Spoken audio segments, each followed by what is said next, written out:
The Verat station marketplace smelled of burnt resin and engine coolant, a combination that Yona had long since stopped noticing. She had worked the import stalls here for 3 standard cycles, long enough to know which merchants cheated their weights, which security officers looked the other way, and which Dravaki traders thought the rules applied only to species that weren't them. She was repacking her supply bag when Gorath found her. He was tall even by Dravaki standards, built like a siege frame, with 4 upper limbs and a crest that flared amber when he was feeling superior, which was always. He ran 3 stalls in the eastern corridor and had been making her mornings difficult since she'd refused to cut him into her repair margins 2 months ago. Human. He used the word like a slur. You are in my footpath. Yona looked down at the scuffed floor, then back at him. She was standing against a wall. There was no footpath. I'm not, actually.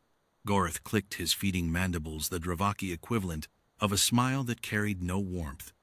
He reached out with one of his lower limbs, hooked the strap of her carry bag, and yanked. The bag didn't come free. It was a good bag, military surplus canvas with reinforced stitching, the kind that came home from conflict zones and kept going. Instead, the strap held, the bag swung wide, and the impact cracked the ceramic housing on the signal repeater inside. Yona heard it break. She'd saved 4 months for that repeater. She set the bag down slowly. She crouched over it, opened the flap, and confirmed what the sound had already told her. The housing was split clean through. The internal array would be sand by now. She stood up. Tavek had been watching from 3 stalls down. He was Sulhari small, gray-skinned, with eyes adapted for dim light that made bright marketplaces a minor personal ordeal. He worked the records desk in the station's administrative wing and came to the market on his lunch interval because the food vendors here were cheaper than the staff canteen. He had been eating a wrapped protein stick and minding his business with dedicated professionalism. He was no longer minding his business. He had seen Gorath do versions of this before. A nudged cart here, a spilled container there, always just enough to cause damage and maintain deniability. The Dravaki were good at deniability. Gorath was especially good at it. What Tavik had never seen was what happened next. The human woman reached out, took Gorath's lower right limb by the joint, and applied pressure in a direction the limb was not designed to travel. The crack was audible from where Tavik was standing. Gorath's crest went from amber to white. He made a sound Tavik had only ever heard from machinery under catastrophic strain. He tried to pull away, and Yona let him, but only after she had made her point with a precision that suggested she had done the math on exactly how much force was required before she applied it. Gorath stumbled back into a display rack. Merchandise clattered to the floor around him. He was cradling his lower limb against his torso, crest cycling through colors too fast to read. Yona picked up her bag and put it back over her shoulder. That was an accident, she said. You were in my footpath. The security report landed on Tavik's desk 2 hours later, because everything eventually landed on Tavik's desk.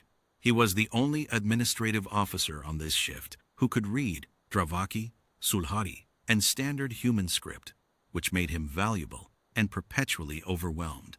He read it twice. Gorath had filed an assault complaint. The duty officer had taken it seriously because Gorath was a long-term merchant and known to station management, which was a polite way of saying Gorath paid his licensing fees on time and occasionally sent gift parcels to department heads during the Festival of Exchange. The human Yona Han, licensed repair technician, 3-cycle resident, had been brought to the security anteroom for questioning.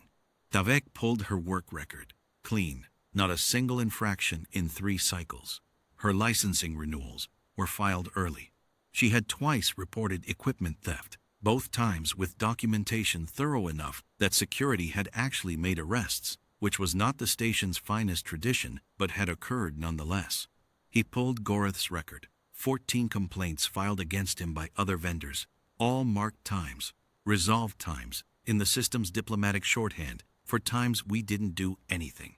2 complaints filed by Gorath himself, both resulting in formal warnings issued to other parties. Tavik folded the file under his arm and walked to the anteroom. Yona was sitting on the bench with her bag in her lap and her hands resting on top of it. She did not look distressed. She looked like someone who had already decided how she felt about the situation and was waiting for everyone else to catch up. "Miss Han," Tavik said, taking the seat across from her. "I'm the duty administrator. I need to take your account of this morning's incident." He broke my signal repeater," she said. "I told him it was an accident. Then I left." Tavik set his datapad on the table. "The medical report indicates Gorath sustained a fracture to his lower right distal joint." "I know," Yona said. "I'm aware of the Ravaki skeletal structure. I was precise." Tavik looked at her. She looked back. Her expression was not aggressive. It was simply factual. The way a calibration reading was factual. Here is the data. Interpret it how you like. "You were precise," he repeated. "I've been working this station for 3 years," she said. "I have neighbors. I have regulars. I fix equipment for 7 different species, and I do it without breaking anything. I have never once been brought in here." She paused. "He broke my repeater. I broke one bone. I think the accounting is clear." Tavik was quiet for a moment. He had worked station administration for 11 cycles and had processed complaints from species across 6 different taxonomic orders. He had seen rage, panic, wounded pride, and calculated manipulation in every configuration that biology permitted. He was not sure he had ever sat across from someone this calm after fracturing another being's limb. "The system may not see the accounting as clearly as you do," he said carefully. "I know," Yona said. "That's why I'm not going anywhere. I'll wait as long as it takes." She patted the bag in her lap. "I also have the broken repeater. I'd like it logged as evidence." What Tavik did next was not strictly within his job description. He pulled the marketplace surveillance footage, which was technically a security function and not an administrative one, but the security officer on duty was eating lunch, and Tavik had the access codes because he'd been given them 3 cycles ago and no one had remembered to revoke them. He found the relevant timestamp. He watched the footage 4 times from 2 different angles. He then wrote a detailed incident summary, attached the footage, attached Gorath's prior complaint history, attached Yona's clean record, and filed it with his department head and the station's commercial tribunal simultaneously, which created a procedural situation that would be much harder to quietly resolve times than a standard single filing. He was not sure why he did this. He told himself it was because good record-keeping mattered. He told himself it was because the administrative system functioned only when someone was willing to make it function.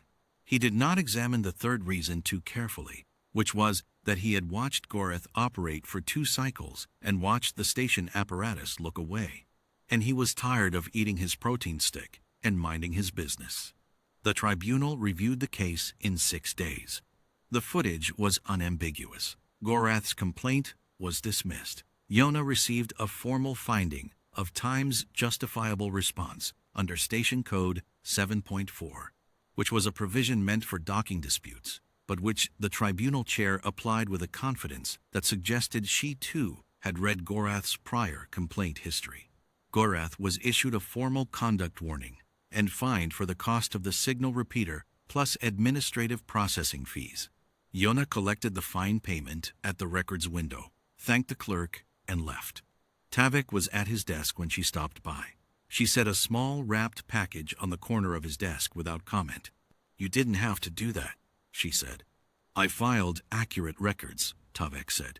"That is my job." "Accurate records pulled from a security system you technically weren't authorized to access on a lunch break," she said. Tavik looked at the package. It was a replacement ceramic housing, exactly the right model, he suspected, wrapped in brown paper with his name written on it in standard script. "The housing is from my own stock," Yona said. "Spare parts, not a payment." "I understand the distinction," Tavik said. She nodded once, the small, efficient nod of someone who had verified a calibration and found it correct, and walked back into the corridor. Tavik set the package beside his datapad. He picked up his stylus. He went back to work. Outside in the marketplace, the stalls ran in their long rows, and the merchants called their prices, and the station turned slowly in the dark. And somewhere in the eastern corridor, Goreth nursed a splinted limb and a damaged reputation, and thought, perhaps for the first time, about the accounting. It had been, Tavik reflected, an extremely clear account.